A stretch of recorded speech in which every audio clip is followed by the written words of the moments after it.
Mount Abu hill station अपनी ठंड के लिए जाना जाता है, लेकिन राजस्थान में इस बार गर्मी का माहौल हो चुका है विधानसभा चुनाव और राजस्थान की सीट 147 आबू पिनवाड़ा विधानसभा सीट। और आज मैं माउंट आबू मौजूद हूँ नामांकन दर्ज करने के लिए भाजपा के समाराम गरासिया, जो 3 बार एमएलए रह चुका है और चौथी बार फिर से मैदान में उतरे हैं। आज उनके नामांकन की ये पूरी रैली है। उससे पहले ये कार्यक्रम चलता हुआ मैं कैमरामैन से कहूँगा कि बताए किस प्रकार के ये पूरा कार्यक्रम यहाँ पर चल रहा है। धन्यवाद। भारत माता की।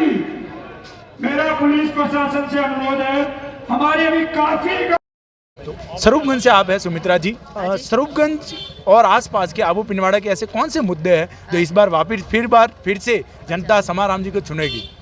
हम तो ये जो पहले कांग्रेस के आए उन्होंने कुछ नहीं किया हमारा आज दिन तक, और हम समाराम से जो उम्मीद करते हैं, न तो हमारा बस स्टैंड है और न हमारे कोई बच्चे की पढ़ाई के लिए भी कोई नहीं है। और अभी 2-3 बार इनके पेपर भी लीक हो गए, अभी बच्चे भी बेरोजगार है। हम उम्मीद करते हैं समाराम जी से कि हमारे आने वाले समय में बच्चों को रोजगार मिले और हमारी महिलाएं की सुनी जाए। आप कह रहे स्वरूपगंज में बस स्टैंड नहीं है? बस स्टैंड नहीं है, बिल्कुल सुविधा ही नहीं है। हाईवे पे जाना पड़ता है, हाईवे हमारा 1 किलोमीटर दूर पड़ता है।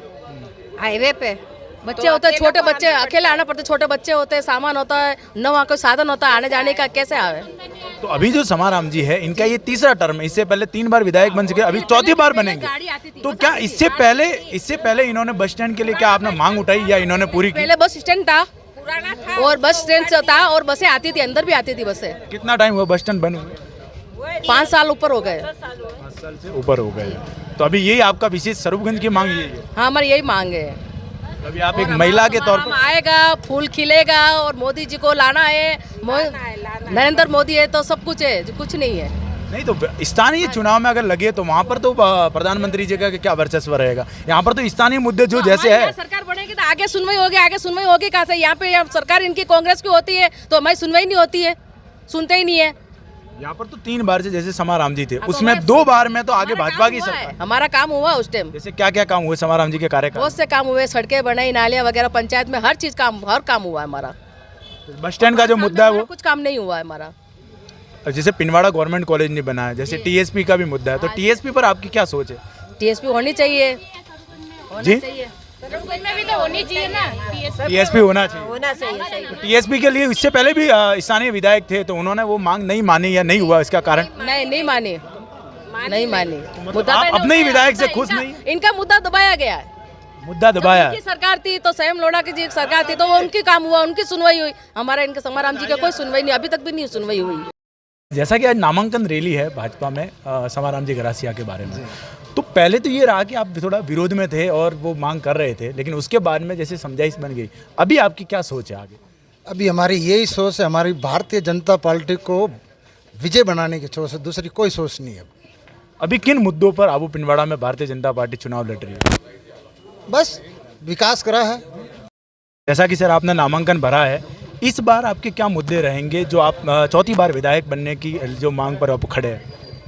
हमारे इस बार ये मुद्दे रहेंगे कि कोई भी ग्रामीण क्षेत्र के अंदर कोई भी सरकारी कर्मचारियों की पोस्टें रिक्त ना हो, स्कूलों के अंदर अध्यापकों की भर्ती पूर्णतया हो, और विशेष रूप से हमारे आंशिक टीएसपी भाग हुआ है, बाकी है कुछ भाग, तो उसके लिए हम विशेष रूप से मांग कर रहे हैं कि जनगणना 2011 के आधार पर हुआ है तो 24-25 की बाकी है। इसके लिए मैंने महामहिम राष्ट्रपति को लेटर भेजा है, इसका जवाब भी आया है कि ये जनगणना होगी। और जिस प्रकार स्थानीय मुद्दे है कि जो मेरिट जिले के अंदर जिले ही रहे ताकि बाहर जिले वाले यहाँ प्रवेश ना करें, ताकि जिला खाली ना रहे, इस प्रकार की भी हम बात कर रहे हैं। और यहाँ जिस प्रकार से धड़ल्ले से निम्नली कोटि जब बन रही है, यह हम विश्वास देते हैं कि कभी भी पैसों वाले पूंजीपतियों की नहीं होगी, सबके साथ में व्यवहार एक समान होगा, ये हम विश्वास देते हैं। सर 4 जैसे बड़े मुद्दे हैं इस आबू पिनवाड़ा विधानसभा सीट के। पहला पिनवाड़ा गवर्नमेंट कॉलेज का, दूसरा मुद्दा है जो माउंट आबू में बिल्डिंग बायोलॉजिंग वाला, तीसरा है टीएसपी के लिए, और चौथा है जनापुर सर्कल और हनुमान टेकरी वाला जो आप बता रहे हैं। ये 4 मुद्दे, इन 4 मुद्दों को लेकर आपने अभी तक क्या किया और अभी आगे क्या करने वाले हैं?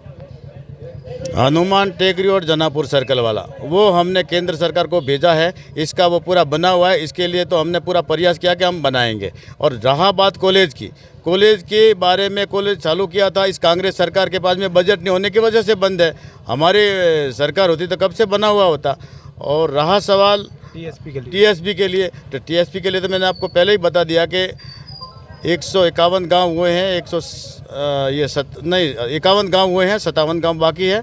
इसके लिए मैं महामहिम राष्ट्रपति को लेटर लिखा था, उसका जवाब आया था कि कोरोना काल के अंदर जनगणना नहीं होने की वजह से स्थगित है, जनगणना होगी उसके बारे में इसका डिपार्टमेंटों को भेजा जाएगा। सर माउंट आबू में बिल्डिंग बायोलॉजी वाला जो माउंट आबू में बिल्डिंग बायलॉज के लिए हमारी सरकार न होने की वजह से इन्होंने चुनाव लोकसभा का लड़ने के लिए घोषणा कर दी, लेकिन इसकी क्रियान्विति हुई नहीं है। हम पूरा विश्वास देते हैं माउंट आबू की जनता को कि पूरी तरह से क्रियान्वित करेंगे और विकास करवाएंगे।